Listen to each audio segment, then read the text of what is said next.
É de uma beleza agonizante, foi isso em concreto que me fez chorar.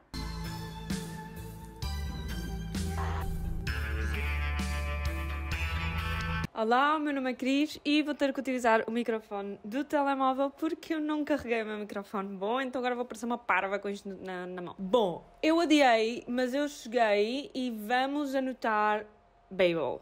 Porquê? Porque dia 6 a rainha R.F. Kuang vem a Portugal e eu vou vê-la, pelo menos. Eu estou com expectativas no chão sobre assinar os 2 livros que eu tenho / vou ter dela. Porquê? Porque aquela na fucking FNAC do Colombo, eu tenho 0 expectativas. Fun fact, eu nunca entrei na FNAC do Colombo, mas o facto de a levarem a um sítio que é num shopping, desculpem, mas ela merece melhor. Eu vou com uma amiga, eu vou com a Bia. E acho que nós vamos, se calhar, dar um pouquinho mais prioridade a estarmos assim mais perto para ouvir e, tipo, conseguir vê-la e estar, tipo, oh my god, estamos a, tipo, 2, 3 metros dela. Do que, tipo, a fila, porque depois também não sei como é que se vai formar a fila.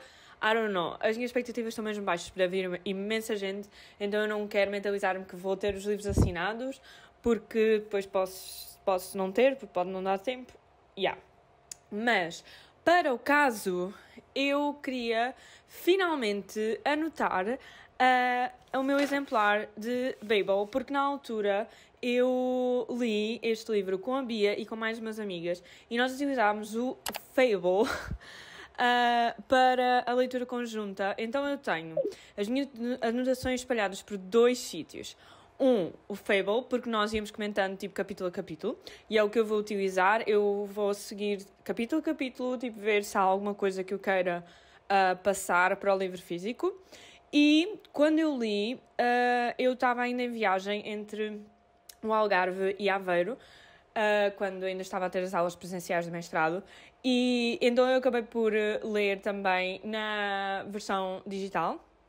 E as minhas anotações, tipo, pessoais, e que eu não falei... Pessoais, tipo, nunca tenho, tipo, cenas deep, mas há várias anotações que eu acabei por não passar para o Fable por preguiça, ou porque achar que não era, tipo, relevante. I don't know, tipo, não dei importância para falar com elas sobre, ou pelo menos para registrar no Fable. Eu tenho-as na aplicação de leitura no tablet, que também vou buscar para utilizar, e se calhar vou começar por essas, porque eu tenho aí também as que depois acabei por passar para o Fable, então acho que vou, tipo, por aí, e depois vejo se dou o extra step de ir procurar no Fable, ou mesmo enquanto estou, tipo, a passar alguma dessas anotações para o livro, tipo, as anotações do tablet para o livro.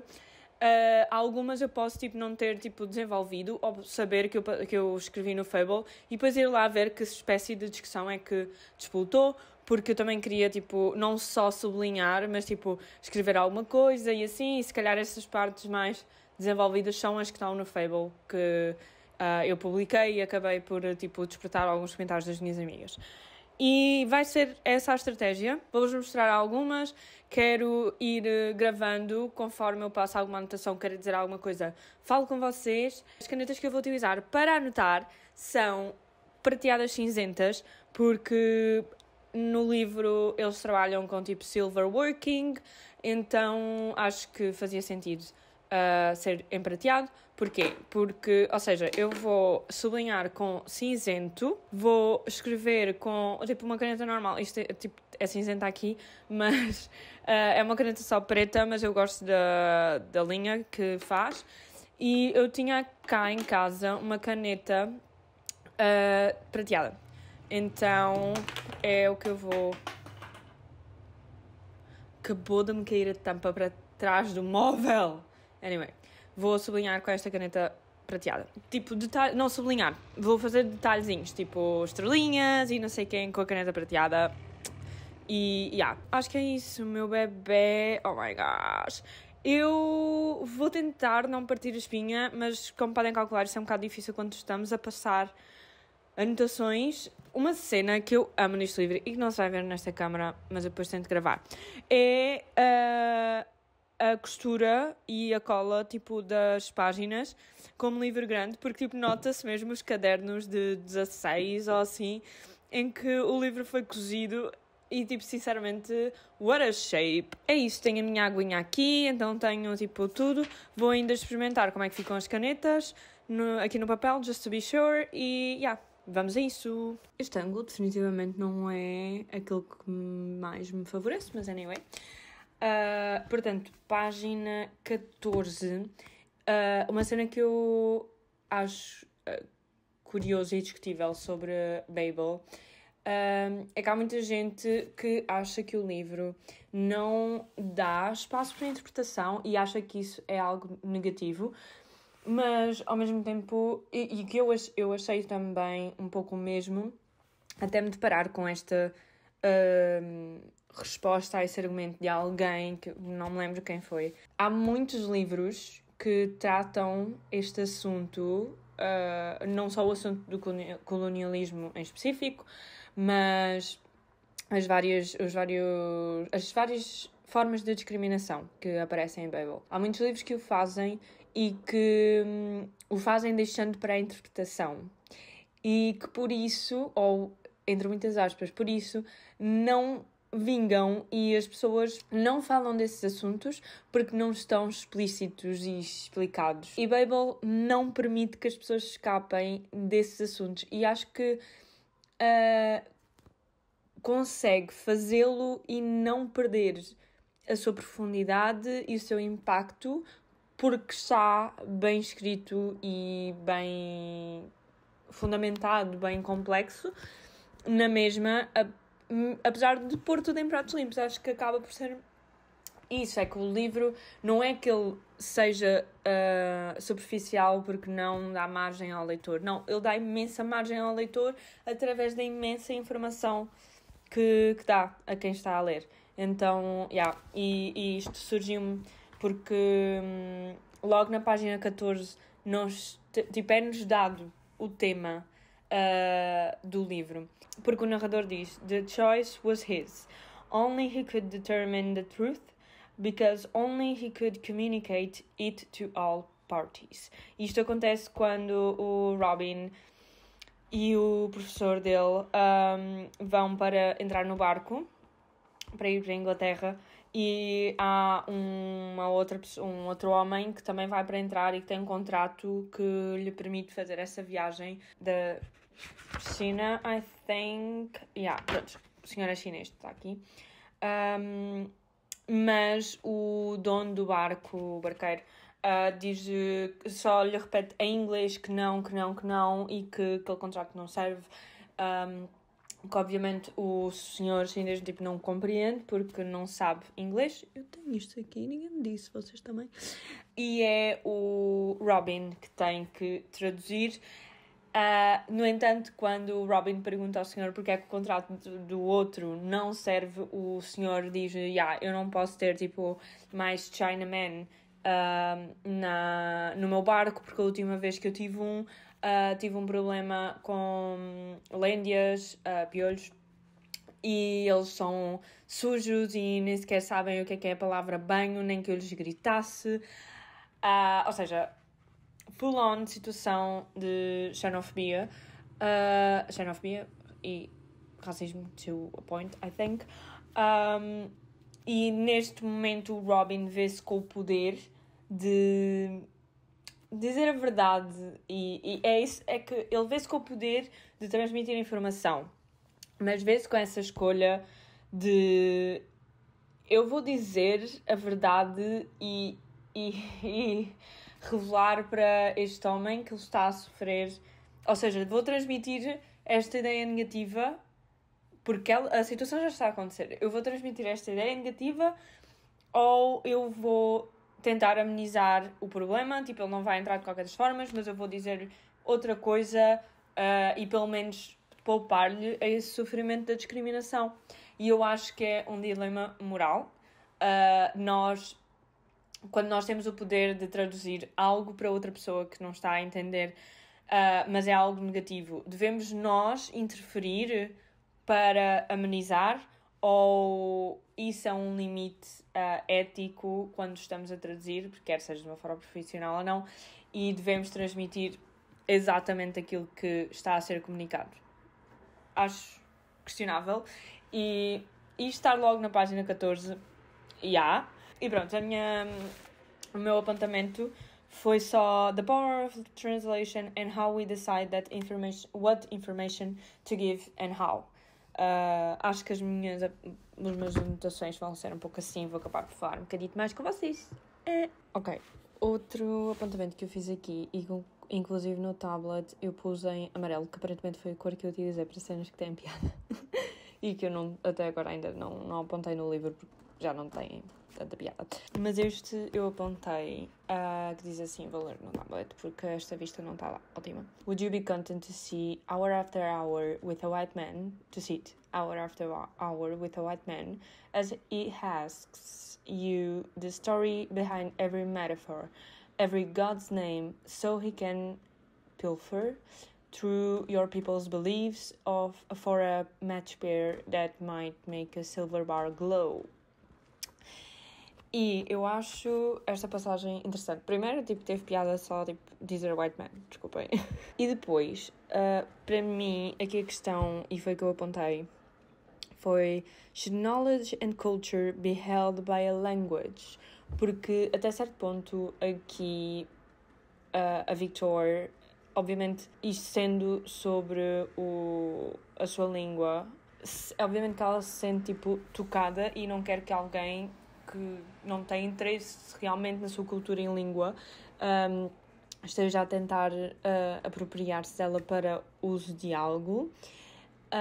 Então, nessa situação específica, acho que é bastante comum compreendermos que é ok, não tem a melhor intenção, não tem a intenção mais genuína, mas depois também é ok, mas é realmente... é que não é legal, que eu quero dizer a palavra. É realmente, justo tu guardares só para a tua língua, porque não partilhares, só que acho que isto também tem a ver com, este contexto específico de ter profit, utilizando a língua de outra pessoa e a cultura de outra pessoa. Algo que eu acabei por questionar no meu apontamento foi: is it unethical to only be interested on the profit? Imaginando que não existe aqui nada de negativo, de limpar a língua da qual estamos a tirar profit, nem eliminá-la, nem nada. Is it unethical? Eu consigo dar-vos uma opinião concreta sobre isto, mas ao mesmo tempo ela também é muito utópica, e não acho que seja, e ainda assim mesmo sendo muito utópica também não acho que seja muito perfeita, que é, sim, claro que não é ético nós termos interesse na língua e cultura de alguém só para termos profit, porque simplesmente isso significa que não respeitamos, mas ao mesmo tempo é se nós não lhe fizermos mal.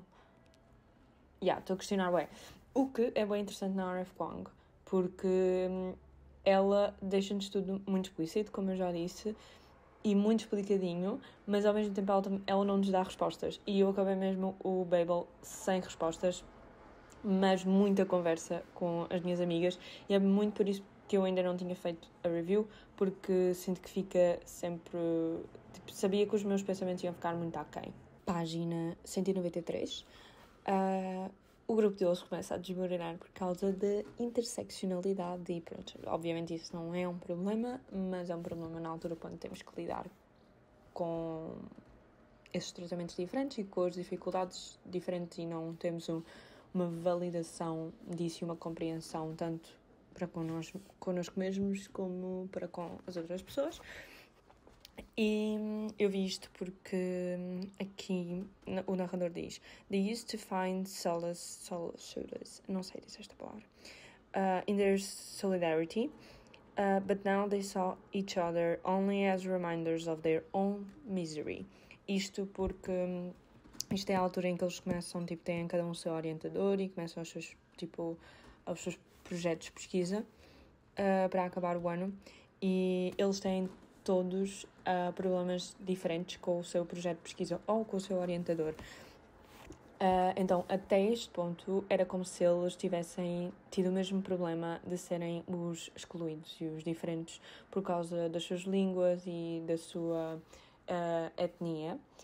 E neste momento, quando eles já estão, de certa forma, integrados, porque já passou algum tempo desde que lá estão a estudar, aqui os problemas começam a ser os seus interesses e os seus valores, porque acho que o Robin vai trabalhar com o Sanskrit e tipo, isso é algo positivo no seu projeto, mas se ele partilhar isso com o grupo, se queixasse de Sanskrit, então depois ia ser insensível para com o Remy, porque o orientador do Remy insiste que Sanskrit é a sua língua, quando não é. Se o Remy dissesse que estava contente com o seu orientador, ter concordado finalmente com a direção da sua pesquisa, da sua investigação, então isso ia deixar a Victor mal, porque a Victor não estava a conseguir que o seu orientador aceitasse a direção que ela queria dar à sua investigação. E acho que a própria discriminação que nós sofremos enquanto minorias pode muito bem aproximar-nos, mas quando depois de nós nos aproximarmos, essa discriminação pode também fazer-nos ficar uns contra os outros quando nós quando nós comparamos essas agressões. E andamos aqui numa competição de quem realmente está a sofrer mais ou de quem realmente sofre e comparações de privilégios dentro das minorias, e acho que este grupo reflete muito bem, pois nós temos 2 mulheres que só por serem mulheres já têm dificuldade. Uma dessas mulheres é racializada e os 2 rapazes também, então, mas uma das mulheres é branca, então isso também vai jogar um pouco aqui no conflito dentro do próprio grupo. Anger was a chokehold. Anger did not empower you. E aqui temos um exemplo de como a Art Kong põe entradas de dicionário at this point. E a origem das palavras, e é essa parte que se calhar é mais académica sobre o livro, mas o resto, ela depois explica o porquê de ser relevante, principalmente no livro, mas acho que em geral também compreendermos de onde é que vêm as palavras e qual é que é realmente a sua origem, porque hoje em dia também, porque se nós nos esquecermos dessa parte, nós também as tiramos de contexto e não as utilizamos como é suposto, let's say, e obviamente que as palavras também mudam com os tempos, mas acho que esta foi mesmo um ótimo exemplo, porque ela explica a origem, Old Icelandic, anger, which in turn came from the Latin anger, which meant strangling, anguish and distress. E depois explica-te como é esta dor e este aperto que nós sentimos, e que depois, sim, causa a raiva. A raiva seria a expressão da anger, de estarmos chateados, como uma tentativa desesperada de respirar, de comunicar. Capítulo 20. How strange, said Remy, to love the stuff and the language, but to hate the country. E estive a comer bolachas, desculpem. O meu pensamento aqui para a anotação foi: people love when they can have something, absorb something, not a place and culture out of their control that doesn't serve them. E é por isso que colonialismo, não é? Porque é esse o ponto, é essa a linha de nós admiramos e respeitamos e temos genuinamente interesse numa cultura e numa língua, ou o que quer que seja que estamos a fazer começa a encaminhar-se mais em querer servir-nos dessa cultura, dessa língua, desse país e desse povo como um recurso. E voltamos um bocado aqui à questão de se é eticamente correto e etc. utilizar. E quero só acrescentar uma coisa, esse outro pensamento que eu tive antes. Quando eu estava a pôr a opção de fazer com que a língua e a cultura nos sirva sem ter consequências para o povo, e se isso era eticamente correto na mesma, mas a realidade é que não há como não ter consequências, para as pessoas que são nativas dessa cultura e dessa língua que nós estamos a utilizar para nos servir, porque nós acabamos por estar, tipo, a retirar-lhes isso. Literalmente o que eu acabei de anotar no capítulo 22, em que a Kathy disse: "But that's the great contradiction of colonialism. It's built to destroy that which it prizes the most." E eu sinto que estou a ter a linha de pensamento exatamente como tive na altura, tipo, a forma como a R.F. Kuang nos leva. É que aí está, tipo, ela leva-nos a questionar, tipo, questão atrás de questão. Sabem quando vocês acham que já responderam aquela questão lá atrás, vem outra? É isso. Ok, crazy ler isto no 4º livro, página 390, capítulo 22.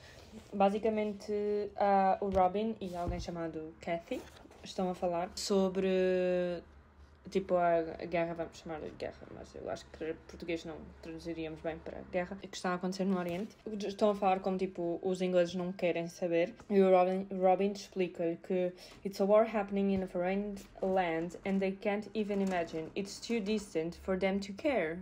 Ao qual ela pergunta, tipo, como é que tu tens certeza disso? E ele responde, because I didn't care. I didn't, even though I've been told time and time again how awful things were. It took witnessing it happening in person for me to realize all the abstractions were real. And even then, I tried my very hardest to look away. It's hard to accept what you don't want to see. E a forma como isto é bué atual é crítico. Mas aí está, é um exemplo que, pondo por miúdos, é tipo, nós não acreditamos numa coisa que nós muitas vezes não acreditamos ou não sentimos o impacto e a gravidade de algo quando nós não a sentimos em nós e na nossa presença. E acho que isto também tem muito a ver com o genocídio. Agora aplica-se atualmente ao genocídio que está a acontecer na Palestina, mas também com outras situações bastante semelhantes, como do Congo e outras que já de certa forma passaram. Adoraria dizer que quero voltar a ler Babel por ele ser tão bom, mas ao mesmo tempo ele é enorme, eu quero ler coisas novas, mas tê-lo sempre, tipo, a alugar um apartamento, tipo, na minha cabeça, para eu saber que é estas as leituras que eu quero procurar e ter para mim. Ok, último apontamento que eu vou fazer vai ser, na verdade, aqui para trás, na página 353 e na 354, e acho que é um ótimo exemplo de que, também para vos dizer, não tenham medo das notas de rodapé, porque as notas de rodapé, tipo, pelo menos neste livro da R.F. Kuang, são geniais, porque elas têm uma certa vida própria. Não é que elas intervenham exatamente na história, tipo, não é daquele tipo que fala com o leitor ou assim, mas elas acrescentam genuinamente e não são tipo um adereço. Por exemplo, aqui na 353 fala de como a Letty se está a referir à instauração de sociedades humanitárias pela proteção de pessoas indígenas nos territórios britânicos, e esta nota de rodapé serve para desfazer aquilo que a Letty nos está a dizer, ou seja, se calhar aquilo que noutro livro seria deixado para a interpretação nossa de que a Letty tem uma perspectiva condicionada pelo aquilo que lhe foi ensinado, e que se calhar nós também só compreenderíamos isso se nós mesmos já tivéssemos desconstruído essa ideia que ela não desconstruiu e que estava a dizer. Em vez de R.F. Kuang nos deixar à mercê das nossas condições, R.F. Kuang explica-nos que a Letty tem esta visão condicionada por causa disto e disto e disto. And that's just so good. Tipo, genuinamente. Tipo, sabem, existe uma diferença entre um livro que nos faz a papinha toda e que não tem sabor por causa disso, e um livro que nos faz a papinha necessária. Porque, aí está, se calhar algumas pessoas podem ter lido e ter pensado, tipo, eu não precisava disto aqui porque eu já tinha compreendido. Eu, genuinamente, não me quero questionar por esse lado de se eu iria compreender. Eu fico feliz de ter, tipo, esse conteúdo ali e é falar da Letty, mas depois identificamos-nos também, tipo, ok, eu também tinha esta visão assim, uau, não me tinha percebido que estava a ver dessa forma e que realmente esses... não é instalações, esses settlements, esses acampamentos, tipo, humanitários, não são acampamentos, mas pronto, não são, tipo, o ser humanitário não é, tipo, desculpável e não acontece de uma forma boa para os povos indígenas, tipo, neste caso. Então, that's great, e é sobre isso que são, tipo, as notas de rodapé dela. Claro, há algumas sobre as origens das palavras, mas nunca é tipo informativo, é mais do narrador, tipo, é mais texto do narrador a falar, a contar-nos alguma coisa. Só que por vezes são coisas mais informativas e outras vezes são coisas mais assim, que obviamente é informação, mas é história, sabem? E às vezes também é só bem engraçado, tipo, honestly. E acho que é isso. Vou arrumar só para vos mostrar depois o final e Ok, para terminar queria mostrar-vos que realmente ele ficou assim marcadinho e estou contente. Eu de facto adiei imenso a anotar este livro porque eu achei que fosse ser algo mais moroso, sabem? Mas depois acabou por ser um pouco mais divertido e permitir-me ler algumas partes. It was so nice. Tenho aqui, tipo, imaginem, a primeira parte do livro foi muito o primeiro ano deles e também, porque também serviu muito como nós compreendermos como é que funciona cá o mundo e etc. E as próprias aulas deles. Então, se vocês repararem, tipo, ao início eu tenho aqui tipo umas 3 páginas sublinhadas, depois tenho uma boa grossura de páginas que eu não sublinhei. E eu acho que teve muito a ver com o facto de ter sido, assim, esse primeiro terço mais moroso e depois já fica um bocado mais consistente a frequência das minhas anotações. Depois o terceiro quarto do livro foi assim mais dramático.